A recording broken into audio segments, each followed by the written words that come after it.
예, 지금부터 이탈리아 국빈 방문 경제 성과 관련 정책실장님의 브리핑을 시작하도록 하겠습니다. 네, 이탈리아 국빈 방문 일정 중 경제인들이 참석한 한 이탈리아 비즈니스 라운드테이블 결과에 대해서 말씀드리겠습니다. 오늘 오후 6시 30분 이재명 대통령과 양국 기업, 협회, 정부 등 40여 명이 참석한 가운데 한 이탈리아 비즈니스 라운드테이블이 개최되었습니다. 한국경제인협회와 이탈리아 경제인연합회가 공동 주관한 동행사에 우리 측에서는 삼성전자, LS, 효성회장 등 14명의 기업인이 참석하였고, 이탈리아 측에서는 핀칸티에리, 애닐라이브 회장과 페라리 CEO 등 17명의 기업인이 참석했습니다. 동 라운드테이블에서 참석자들은 한국과 이탈리아의 협력 관계가 AI 혁명과 공급망 재편의 시대를 맞아 새로운 차원의 도약이 필요하다는 것에 공감하며 특히 항공 우주, AI, 반도체 등 첨단 산업, 친환경 연료 등 에너지 인프라, 바이오, 뷰티, 푸드 등 미래 유망 소비재 분야에서 새로운 협력 가능성을 모색하였습니다. 기업별로 주요 발언을 소개해드리겠습니다. 삼성전자는 이탈리아는 삼성에게 특별한 국가라면서 밀라노 가구쇼 등은 놀라운 영감의 원천이 됐으며 삼성의 칩 디자인 오피서도 이탈리아 출신이라고 밝혔습니다. 과학 강국인 이탈리아와 기술 혁신의 한국이 힘을 합치면 다양한 첨단 산업 분야에서 협력 확대가 가능할 것이라고 밝혔습니다. 현대자동차는 최초의 독자 모델인 포니의 디자인 협력에서 시작된 양국 간 협력이 미래 모빌리티와 전동화 분야의 전략적 협력으로 발전하고 있다고 소개했습니다. 네이버는 이탈리아가 독자적 AI 생태계 구축을 추진하는 것에 공감하며 AI와 디지털 플랫폼을 기반으로 이탈리아 디지털 생태계 발전에 기여하겠다는 계획을 밝혔습니다. 한국 항공우주산업, 즉 카이는 항공우주 강국인 이탈리아로부터 그간 큰 도움을 받았다면서 TASI 등 이탈리아 기업과 정찰 위성 개발 등 분야에서 공동 참여를 해왔고, 단순한 계약 관계를 넘어서 파트너사로서 공동 연구와 글로벌 공동시장 진출을 해나갈 것이라고 밝혔습니다. 이 과정에서 주요 부품 공급 등이 원활히 이루어질 수 있도록 이탈리아 정부에서도 신속한 수출 승인 등 협조를 요청하였습니다.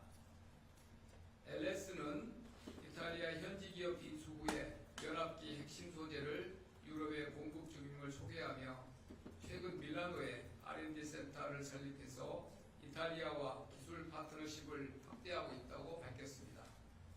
북아프리카, 유럽을 연결하는 지중해 허브라는 중요성을 가진 이탈리아와 전력 인프라 분야에서 실질 성과를 만들어가기 위해 노력하겠다는 뜻을 밝혔습니다. 효성은 이탈리아가 한국과 여러 공통점을 가진다면서 패션, 금융업 등 다양한 이탈리아 기업과의 협력 사례를 소개하였습니다. 향후에도 친환경 소재, 에너지 인프라 등 분야에서 협력을 확대하여 양국 경제 발전에 기여하겠다는 포부를 밝혔습니다. LG화학은 글로벌 공급망이 불확실한 시기에 기존의 석유화학 기반 원료를 대체할 수 있는 대체 원료 확보가 매우 중요하다면서 이탈리아의 에너지 기업인 애니그룹과의 합작을 통해 바이오 나프타, 지속 가능 항공유 협력을 통해 친환경 에너지 전환의 대표적인 협력 사례를 만들어가고 있다고 소개하였습니다. HD 현대 건설기계는 EU산으로 한정했던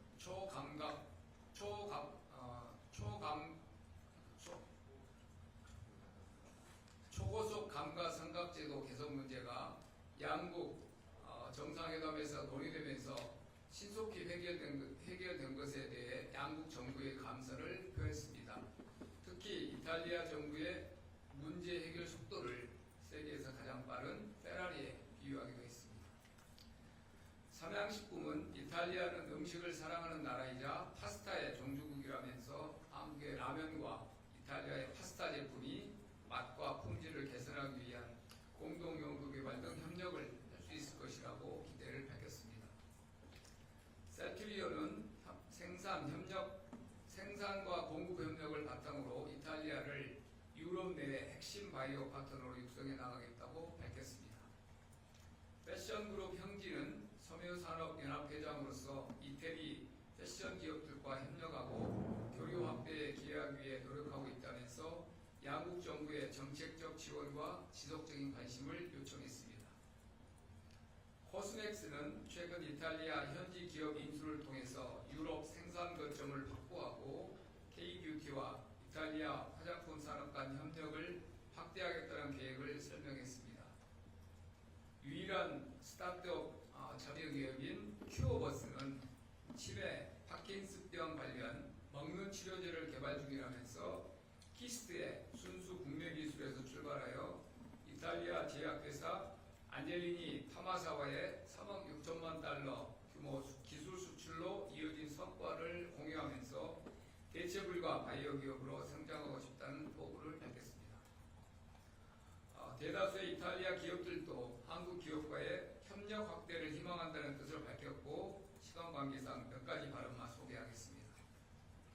페라리는 한국은 끊임없이 영감을 주는 시장이자 고향과 같은 국가라고 친근함을 표하면서 전통적인 럭셔리카 진출 이외에도 전동화, 디지털화에서 한국과 공동 연구개발 등을 통해 협업하기를 희망한다고 밝혔습니다. 방산 조선업체인 핑칸티에리는 크루즈, 군함, 잠수함 지원체계, 차세대 해군함정, 친환경 선박 등에서 한국 기업들과 협력 확대를 희망한다고 밝혔습니다. 유럽의 최대 제조사로서 한국 기업들은 경쟁사이자 동시에 혁신적 이니셔티브를 주고받을 수 있는 협력 대상이라고 밝혔습니다. 색조 화장품 업체인 키코밀라노는 유럽 최대 뷰티 업체라고 소개하면서 한국의 K-뷰티 성공 경험을 바탕으로 한국과 협업해 나가기를 희망한다고 밝혔습니다. 기업인들의 모든 발언이 끝나고 이 대통령님은 지금과 같은 대전환기에는 가치를 공유하는 국가 간의 연대와 협력이 중요하다면서 역동적으로 변화하는 세계 질서 속에서 한국과 이탈리아가 함께 발전해 나가기를 기대하고 그 과정에서 기업인들의 중추적인 역할을 기대한다고 밝혔습니다. 다음으로 오늘 HD 현대에서 언급하고 양국 정상회담에서 논의됐던 초감가 상각제도 개선의 경과 그리고 그 의미에 대해서 간략히 추가 설명드리겠습니다. 외국과의 경제협력은 정부 차원의 협력과 민간 차원의 협력이 조화를 이룰 때 그 효과가 배가 됩니다. 이재명 대통령과 멜로니 총리는 정부 출범 후에 벌써 3번 공식회담을 가졌을 정도로 정부 간 협력은 이미 긴밀히 이루어지고 있습니다. 이탈리아의 초감가 상각제도 개선이 정부 협력을 통해 기업 애로를 해소한 대표적인 사례입니다. 초감가 상각제도는 이탈리아 기업이 신규 설비를 도입할 경우에 실제 구매가보다 높은 금액을 비용으로 인정해서 법인세 부담을 줄여주는 정책입니다. 다만 연초에 정책을 발표 시에는 수혜 대상을 EU산 자산으로 한정하는 조항이 포함되어서 한국산 기계와 설비 도입을 희망하는 현지 기업들이 혜택에서 제외되어 우리 수출 기업에게 불리하게 작동한다는 우려가 제기되었습니다. 이에 지난 1월 서울에서 개최된 한 이탈리아 정상회담 계기에 의제로 올리기에는 매우 촉박한 상황이었음에도 불구하고 이재명 대통령께서 동사안을 직접 제기하셨습니다. 이에 멜로니 총리도 의회와의 협의를 주도하는 등 이 사안을 직접 챙기셔서 비EU산 기계설비도 세제 혜택을 적용받을 수 있도록 이 제도가 개선되었습니다. 특히 주목할 점은 오늘 낮 12시에 이탈리아 정부가 초감가 상각제도 신청 플랫폼을 전격 오픈했습니다. 이탈리아 행정 절차상 법령은 관보 게재를 통해 효력을 발생하는데 이처럼 관보 게재 전에 플랫폼을 먼저 여는 것은 상당히 상당히 이례적으로 속도를 내는 조치였습니다. 이처럼 정상 간의 돈독한 우정과 신뢰가 양국 경제 협력에 있어 민간 분야에서 걸림돌이 되는 부분을 신속하게 개선하여 실질적이고 가시적인 성과를 내고 있습니다. 26년 만에 이루어진 한국 정상의 이태리 국빈 방문은 한국, 이탈리아 양국이 미래 산업 시대를 함께 이뤄갈 전략적 파트너임을 재확인하는 계기가 되었습니다. 한국과 이탈리아는 제조업과 수출을 기반으로 성장해온 경제 강국으로서 급변하는 글로벌 통상 환경 속에서도 기술 혁신과 산업 경쟁력을 바탕으로 새로운 성장 기회를 모색하고 있습니다. 특히 AI, 반도체, 항공우주, 방산 등 첨단 산업 협력과 이를 뒷받침할 에너지, 인프라, 핵심 광물 협력은 양국이 함께 추진해 나가야 할 핵심 과제들입니다. 아울러 문화의 바탕을 둔 화장품, 후드와 같은 소비재, 그리고 관광 분야 협력도 매우 유망합니다. 이번 정상외교와 경제 행사를 통해서 양국은 미래 산업 협력의 방향성을 공유하고 경제 협력의 새로운 가능성을 확인했습니다. 또한 초감가 삼각제도 개선처럼 실질적이고 가시적인 성과도 이미 시작되고 있습니다. 앞으로도 양국 정부와 기업이 긴밀히 협력하여 민간 기업 간 협력이 풍성한 성과를 만들어갈 수 있도록 적극적으로 뒷받침하겠습니다. 그리고 이번 비즈니스 라운드테이블이 끝나고 대통령께서 즉석에서 한국 기업인들만 따로 사후 간담회를 개최하셨습니다. 그 자리에서 편한 자리에서 주고받은 내용들이라 이렇게 실무적인 내용은 아니고요. 대통령께서 이렇게 국빈 방문 시에 많은 기업인들이 직접 참석하여서 이렇게 양국 간의 비즈니스 라운드테이블을 실질적으로 개최하게 된 것에 대해서 감사함을 표시하셨고, 한국과 이태리 간의 지금 설명드린 앞으로 양국 간의 경제 협력의 가능성에 오늘 비즈니스 라운드테이블을 들어보니 더 그 중요성을 이해하게 되셨다 말씀하셨고, 이전에 이제 다녀오셨던 인도에서 이 정상 간에 논의됐던 내용들이 후속으로 팔로우가 되고 있는 내용도 이루 말씀하셨습니다. 인도에서 모디 총리께서 즉석에서 한국과 인도 간에